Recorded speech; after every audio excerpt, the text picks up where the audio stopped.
മുട്ട പ്രിപ്പയർ ചെയ്യുമ്പോൾ ഇതുപോലെ ഒന്ന് ചെയ്ത് നോക്കിയേ. അസാധ്യ രുചിയാണ്. ബ്രേക്ക്ഫാസ്റ്റിനൊക്കെ കഴിക്കാൻ പറ്റുന്ന ഒരു ഹെൽത്തി ആയിട്ടുള്ളൊരു സംഭവമാണ് ബട്ടർ ഗാർലിക് എഗ്ഗ്.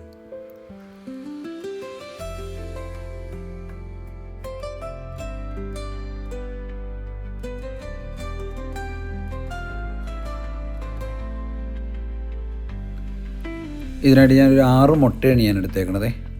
അത് ബൗളിലേക്ക് ഇട്ട് കൊടുത്തിട്ട് ഇതിനകത്തേക്ക് നമുക്ക് ആവശ്യത്തിന് ഉപ്പ് ചേർത്ത് കൊടുക്കണം. ചില്ലി ഫ്ലെക്സ് എരിവിനനുസരിച്ച് നമുക്ക് ചേർത്ത് കൊടുക്കുക. കുറച്ച് കുരുമുളക് പൊടി.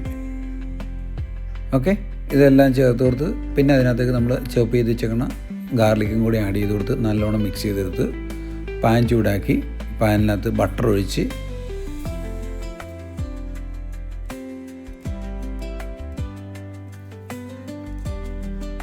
ഇത് കണ്ട അതിനകത്തേക്ക് ആ മുട്ടയും കൂടി അങ്ങോട്ട് ഒഴിച്ചു കൊടുത്ത് കഴിയുമ്പോൾ ഒരു അടിപൊളിയായിട്ടുള്ളൊരു ബട്ടർ ഗാർലിക് എഗ്ഗ് റെഡിയായി കിട്ടും.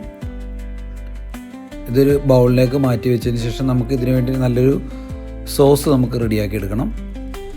അതിനുവേണ്ടി അതേ പാനിൽ തന്നെ നമുക്ക് ഇച്ചിരി ഓയിൽ ഒഴിച്ച് വീണ്ടും ബട്ടർ ഇട്ടതിന് ശേഷം നമ്മൾ ചോപ്പ് ചെയ്ത് വെച്ചിട്ടുള്ള ബാക്കി ഗാർലിക്കും കൂടി ഇട്ട് കൊടുക്കുക.